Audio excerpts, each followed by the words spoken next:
Good morning, welcome back to another video, another chat with myself and Mr. Ahsan Naeem of 9320 podcast alongside me. We've got 20 minutes today, guys, so we've got loads to talk about, but we're going to kind of just stick to this current title. We're going to stick to the title for once, basically, which is, I can hear some feedback somewhere. That about my fault. Is that me or is that you? It's not Might me. be, is it? Oh, it's my fault. There we go. It was my fault. My laptop was playing. Sorry about that, everyone. The irony is, I was just talking to Ahsan about some ideas about being professional, and I've just messed up big time already with the start of that Oops. video. Anyway, Ahsan, how you doing, mate? You good? I'm really good, mate. Really good. A lot better than I was a month ago from a Well, City that's point it. I of was about to view. say we spoke a month ago, and things have changed a little bit since then, haven't they? A little bit. A little bit. How are you feeling about the season? Looking forward now?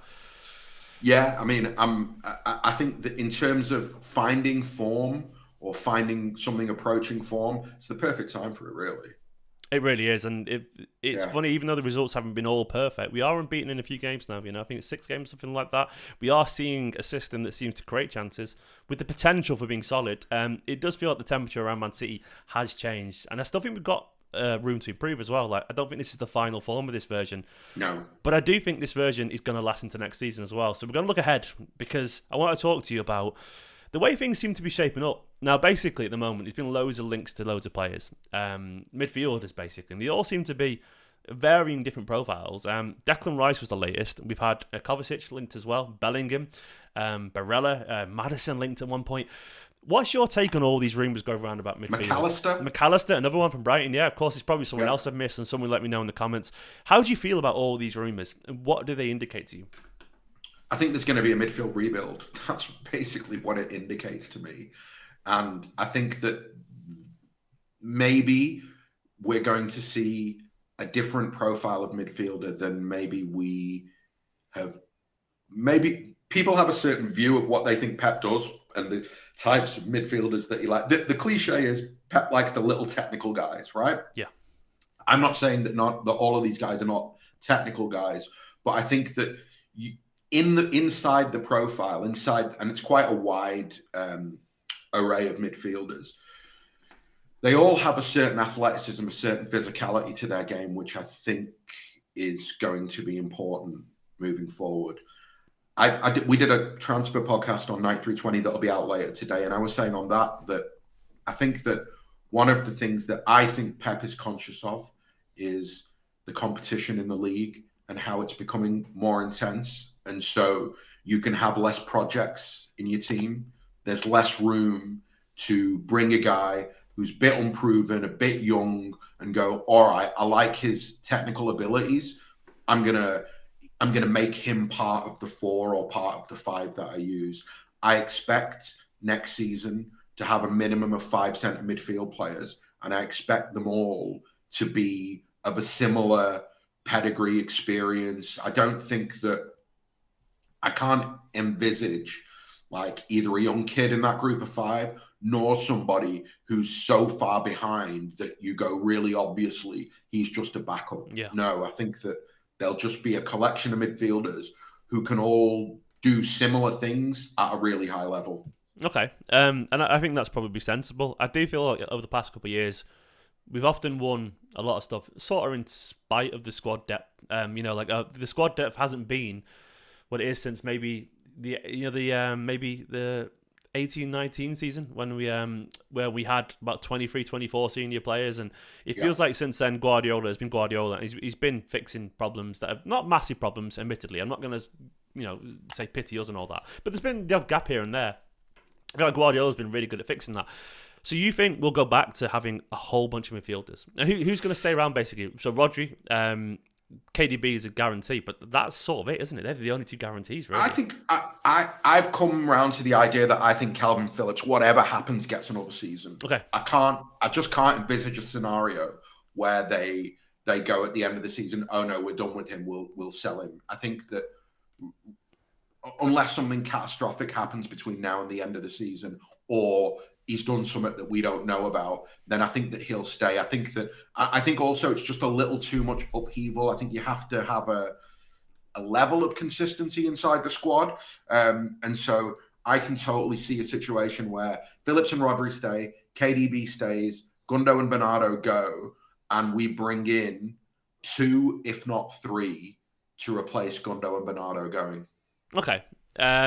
Do you want to see this kind of level of overhaul in terms of the way that they play? Because I tweeted last night, and this is my personal feeling, like I feel like what we used to do, Guardiola, he used to have, well, he was gifted them, to be fair, they were there already, but he had KDB, David Silva, both traditional number 10s essentially, and he taught them how to defend, and we had this infamous midfield of Fernandinho, De Bruyne, David Silva. It had everything, energy, guile beyond belief, creativity, and a little bit of a fucking nastiness as well at times, because KDB, David Silva, Fernandinho, they all can put the foot in, they all know how to be a little bit tough every now and then. But my hypothesis is that I feel like City sometimes like a little bit creative centrally, and it's only a recent kind of trend, this, because KDB's radar's gone off a little bit. I'm sure it might be back, but Bernardo in particular doesn't really tend to have the final ball. And Gundo obviously does, but he's not David Silva, with all due respect to him, and not many are. And I feel like we used to have a number 10 and teach him how to be an 8. And it looks like currently we're looking at a lot of number 6s and expecting them to be maybe number 8, which is the other way around. They're naturally more defensive. And I don't think, with all due respect to Declan Rice, he's not going to have the creativity of a Kevin De Bruyne. Is this an intentional change? Because I don't think we're going to be... If this happens, I don't think we're going to be the most creative through the centre. Even Bellingham, I wouldn't say, is a creator in the same sense, unless I'm missing something here, the same sense of David Silva or De Bruyne. I slightly disagree. Okay. I think when I look at certainly when I look at Bellingham, right, that for me that he's a natural successor to Kevin De Bruyne. I think that he has the same raw materials that De Bruyne had at Wolfsburg, and so therefore I think that he's absolutely got the ability to play short passes, long passes, to basically have the vision to see a pass before anybody else sees it. So I think Bellingham has definitely got that. One of the reasons I like McAllister is because I feel as though McAllister's kind of a box-to-box stroke number 8 who can play as a 6. Yeah. So he might not have, he might not be able to pass like David Silva, but I think the other thing we've got to remember is that if we are leaving Grealish and Foden in the wide positions, then in Grealish and Foden, we're effectively playing 2 number 10s in the wide attacking roles. Yeah. So I'm not hugely concerned about the level of creativity. I have felt this season as though I think if you bring in 2 of the list, so I came up with a list of 6, right? And it was McAllister, Bellingham, Kovačić, Rice, Maddison, and Mount, right? Mm-hmm. And let's add Frankie de Jong, and who was the other lad you mentioned before? There's somebody else you mentioned. Right? Barella, right? Yeah. So you got 8 lads there. Of those Frankie, 8 lads, Frankie, I'd love it. But I don't right? Happen, but like yeah. I think the point is that most of that list can give you the same creativity that Gundo and Bernardo give you, yeah. Right? And I think that Gundo and Bernardo at their peak were absolutely good enough to play in our midfield, play as number 8s, be box to box when they need to be defensive when they need to be, but also be creative when they need to be. So that list is a good list in terms of going, I think the qualities and the characteristics that we need will be there. Okay. That's I think largely agree. I think there's enough potentially from those 8. I mean, there's varying combinations I would prefer. I think because I don't think you could choose any. Because I think some would be better alongside others, and it does strike to me like this City team's going to evolve, isn't it? I think what I'm pandering for is something that I've seen and loved. Electric wingers, 2 flamboyant number 10s who become these bastard number 8s. So, but then I think, and that midfield 3 is probably the greatest I've ever seen in my lifetime. Really, maybe other than the classic Barcelona one. I don't think I've seen a midfield that 3 that balanced and that good. But it seems to me that are we going to do this double pivot thing? Are we? Do you think this is going to carry on? And do you think it'll be a midfielder instead of a defender there? Because are we just going to do it? But it's going to be actually a midfielder, actually a McAllister or a Declan Rice. I mean, it's hard to know. The one thing I would say is that we've spent a lot of the last 18 months with Bernardo holding Rodri's hand, right? Particularly in big games. It's felt like we've lined up in a 4-3-3 where Bernardo's the 3rd and he's stood next to Rodri and he's much deeper and much more box-to-box at times. Yeah. So I can see that being the way forward The difference being that the fella stood next to Rodri is Jude Bellingham or it's Alexis McAllister. At a push, maybe even Declan Rice, right? And I know that you're not sure, you're not convinced on the Rice. What's your feeling, Rice? And like, I don't think he's a bad player. I'm not saying he's bad. I guess he's just never struck me as a Manchester City player. And like, but then maybe my profile is wrong, and maybe it does need to change in my head. And I think my profile was wrong. I think I never had Jack Grealish down as a City player. I think for me the big thing is that we're looking at guys who have, on some level, a monster mentality, and we're looking at guys who have a level of versatility that Guardiola loves, right? So for me, the only Declan Rice question is, what's his best position? Is he a 6? Is he a guy who plays better next to a 6? Is he a centre-half? Is he a ball-playing centre-back that just hasn't been moved back there yet? I suspect that versatility would appeal to Pep. He's an old-school centre midfield in a 4-4-2. That's why I see it. You know, you'd have two of them in the centre, and that'd be which is also fair. But hey, mate, that's an 8, isn't it? I guess it is, and also we're not far away from playing 4-4-2. As much as it bothers me, like, you know, when Alvarez and Haaland line up together, that is a version of 4-4-2. Do you know who would have signed him? Declan Rice, Ferguson. He would have been Roy Keane. They would have seen him as a bit of a Roy Keane success or something like that. You know, obviously decades apart. But the point I'm making is he feels like a bit of a throwback to me, to that kind of footballer, which is nothing wrong. And I guess I always wonder. I'm probably burned by watching England because I feel like England's biggest weakness often is centrally. I don't think they control the game enough against quality teams and. For Phillips and Rice are obviously part of that. But I always felt Phillips was the one who's the most comfortable on the ball compared to Declan. Phillips obviously currently looks questionable, but there's time for him, of course. But this is where I've always thought. But then at the same time, I'm aware that if you're someone who's good technically, they could end up being great or very good at very least in the Guardiola. So it's that balance, isn't it? Like, we know he'll improve. I think the issue we're going to have really is just money. I think that, you know, Bellingham's going to cost in excess of £100 million. I think Rice is going to end up costing in excess of £100 million. I think if you go for McAllister, he's going to end up costing in excess of £100 million. By the way, cheers Chelsea for paying 105 for Enzo Fernandez, because it means that anybody that sells a centre midfield player to a top Premier League team this summer is going to be asking for that sort of dough. I think that when you talk about that sort of money, it's difficult to see two of them coming in, but I'm not saying it's impossible, because City are in a position where it could be necessary. If Guardiola goes, if they decide that, you know, it's better to, for example, spend 200 on McAllister and Rice rather than buy McAllister and then buy Kovačić, because if you buy Kovačić, you've got to replace him in 2 years. They might do that. They might just go, okay, we'll spend the dough in one go and bring two of the players in. But I do think there'll be a big financial consideration in terms of which players they target. But I've got a question for you. Do you believe that list? Because I believe it. That those 6-7 players that we've talked about, I reckon they're all on the list. I agree, because I know the City work, and there was several players, and I think there'll be some at top tier, some at second tier, and some who are backups. And I think there is, and I think the list is necessary, because I think they would never admit it. City are probably a little bit concerned about the current central midfield situation, because I don't think they know what's going on with Gundogan yet, and we know Bernardo wants to go, and KDB's 32 at the end of the season. Look, it's not panic station. There's rumours that Gundo's already signed for Barcelona.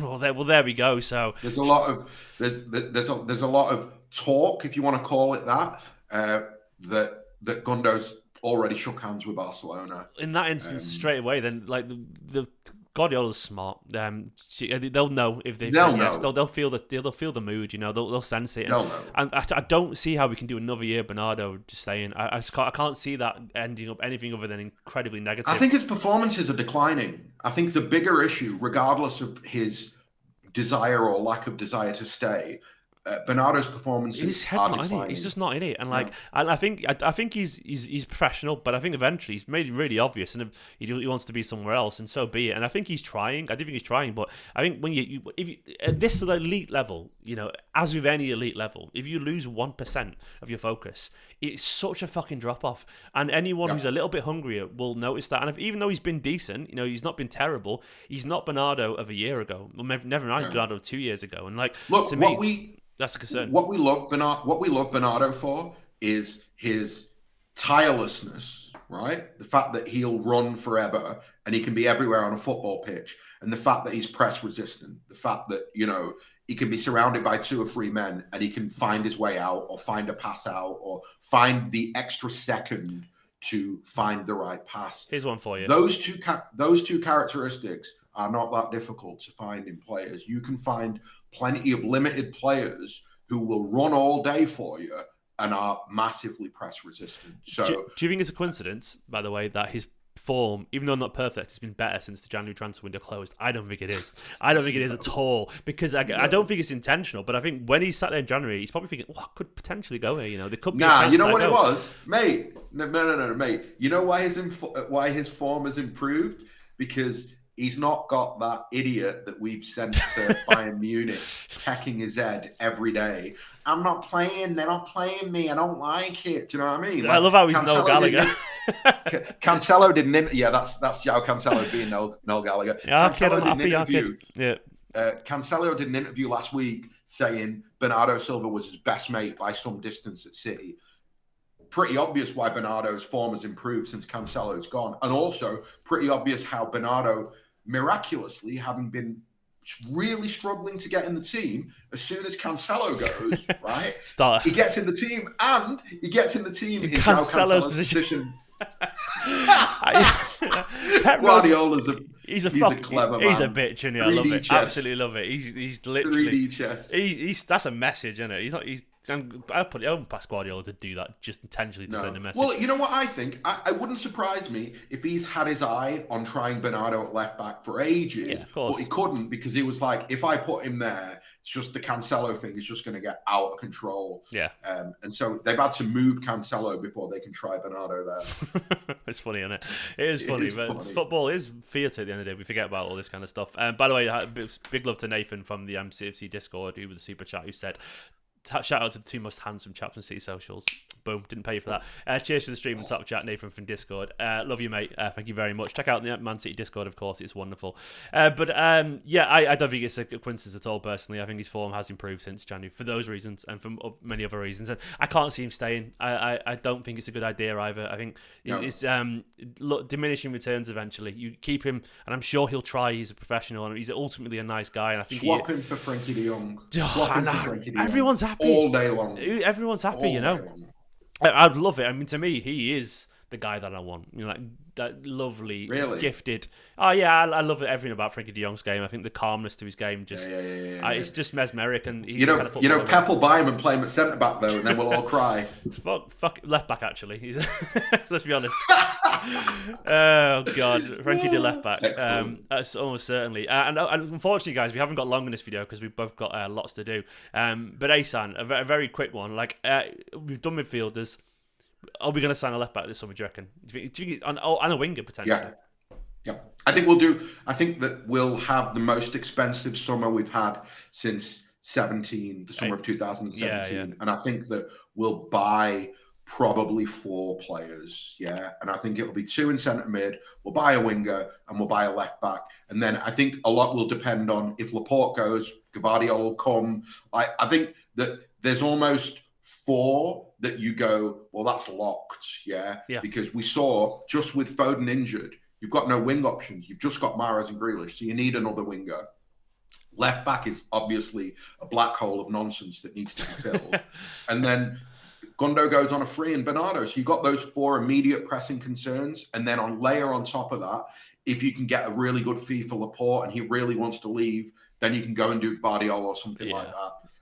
But it's going to be, I think, the build up to the summer. The fact that we've only just come into March and we've got a list of 6 midfielders and we believe all the links it means that it's going to be a busy summer. I agree. David Hartley just said, I feel like we say we're doing Overhaul every single summer. Do you know what? We do, but I think now you look at the squad, it is getting bare bones. Too many players are leaving, and I think it's previously we could get away with it. Now we just can't. I don't think we can at all. I think there has to be, because the level of football hasn't been as good, which I think means it makes more necessary, and the numbers just aren't as deep. So I think the obvious the holes are there. Look, and we're desperate. I think there's this thing where we forget that some of these lads have had to play for Pep for 5 or 6 years.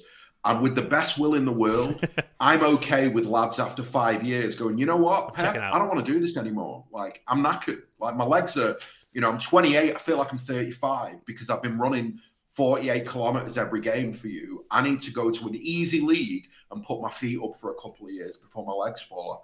I'm perfectly okay with that. Yes, I think from our point of view, when you look at what we've missed, we missed that hunger, we missed that bite, that aggression. And that came because those lads at the beginning, they'd not won Premier Leagues with Pep. They'd not won Premier Leagues at City. They were hungry. There's, Guardiola said it the other day. There's a difference between your first Carabao and your fourth Carabao. You go to your first Carabao, and everybody's excited and on it, and they want it. You go to your fourth one, it's like it's another day at the office. And it's the same for the fans as well. Another trophy. It's even the same for the fans. We all sense it. We all feel it. We do, and if we feel it as fans, of course the fucking players are going to feel it too. Like, and that's how it is. Exactly. And I think it's essential and necessary to keep people hungry, because it'll keep hungry people around the others. Because in any business, any industry, you need people who want it. I'm always hungry. You're always, starving, absolutely starving. I'm always hungry, mate. Starving for trophies. On this instance, anyway, we're going to leave it there, guys. Thank you very much for watching. I've been posting variously the link in the chat to 9320. Go and check it out. Ahsan is doing a transfer podcast later on the pod. So if you want a more transfer chat, check out 9320. It's really as simple as that. It's also, we'll do more videos in the build-up to the summer for sure. Almost certainly. And hopefully you might be hearing a little bit more from myself and Ahsan as well going forward. Guys, thanks very much. Secret plans. Thank you very much, lads. Guys, cheers. Thank you very much. Ahsan, have a lovely day, my friend. Bye-bye. You too, Steve. Cheers. Bye.